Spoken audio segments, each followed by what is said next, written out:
Hello and welcome to this Blender tutorial brought to you by Luwizart.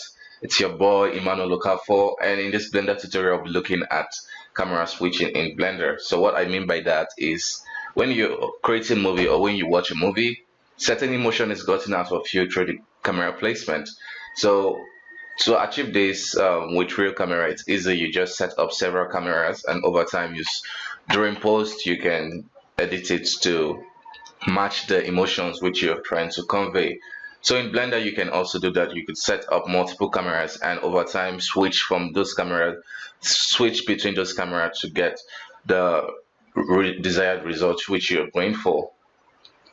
So in this tutorial, I will be showing you guys how to achieve that, and I will try to slow down because I've gotten a lot of comments saying my tutorials are quite fast and you guys don't really get what I'm saying. So I'm going to try to slow down so you guys can really understand.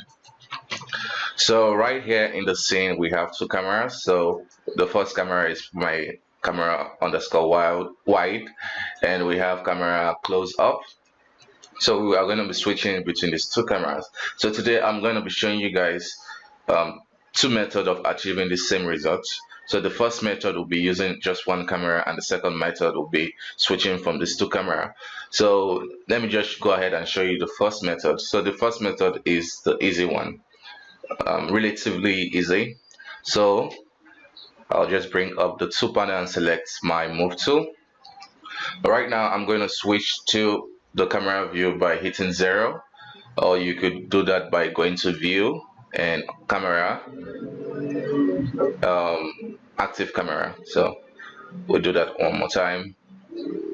View, cameras, active camera. Okay, so now if we play it, we see no camera switch. So what we want to do now is go to the first frame and hit the I key, as in I for ink. So if you hit I, you're gonna insert a keyframe. Then you want to move forward, so a different frame, and hold it. If you hit G and double tap Z and drag it in, it's going to go inwards towards the character. And now you can just use the G key and place it appropriately. Okay, so now we have two camera motions, so the wide and the close-up shot. Okay, so now if I play this animation, you will notice we're not getting a desired result because Blender creates an interpolation between the two keyframes, so we don't want that at this point. So we need to tell Blender to use a certain type of interpolation that just makes it jump from one keyframe to the other. So that interpolation is called constant. So to get the constant keyframe, you want to switch to your graph editor. So under animation, you want to select graph editor. So here in the graph editor, you will see your keyframes here in the form of graph. Okay, so now what you want to do is make sure you hit A to select all. Make sure all the keyframes are selected. Then you want to go to keying and look for interpolation mode. So here you want to select constant.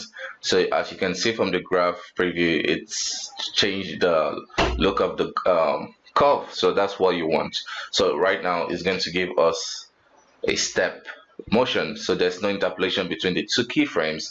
It just jumps to where you need. So I'm back.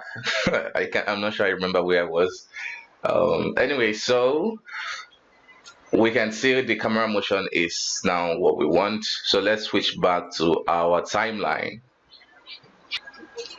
So here in the timeline, all we need to do is just duplicate the frame appropriately. So before we duplicate it, right now it's quite confusing to know the right camera switch. So we know this is the wide shot and we know this is a close-up shot, so we want to just color code the keyframe to be able to make it easy for us later in the future, in case in a situation whereby we create a lot of this keyframe. So let's color code it.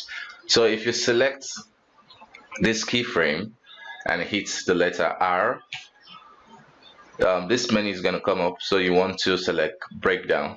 So now it has color coded the keyframe. So now anytime we get confused, we can know that the blue color is the close-up shot and the yellow color is the wide shots. So now what we want to do is, anyway you want the wide shots, you can duplicate it and it just carries on, and when it gets here it switches to the close-up shot. So for the next method I want to show you is the appropriate way of actually doing this, that's switching between different cameras. This can work for very simple animations, but if you have like complex, like a car chase, you would need like multiple cameras, and that's where this method comes in.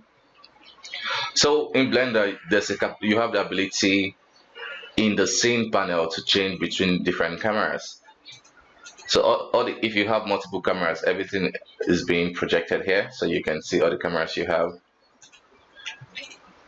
So you can select multiple cameras, but what we want is for the camera to change automatically over time. So the easy way to do that is just go to marker.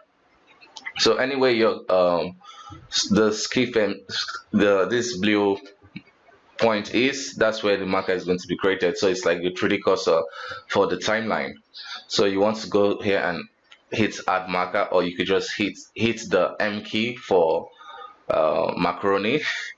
So if we hit M, it creates a marker for us.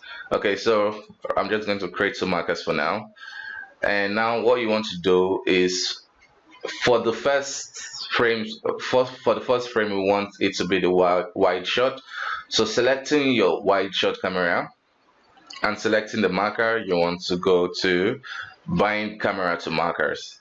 So once you do that, this camera icon will come up and the name of the camera is going to be showing.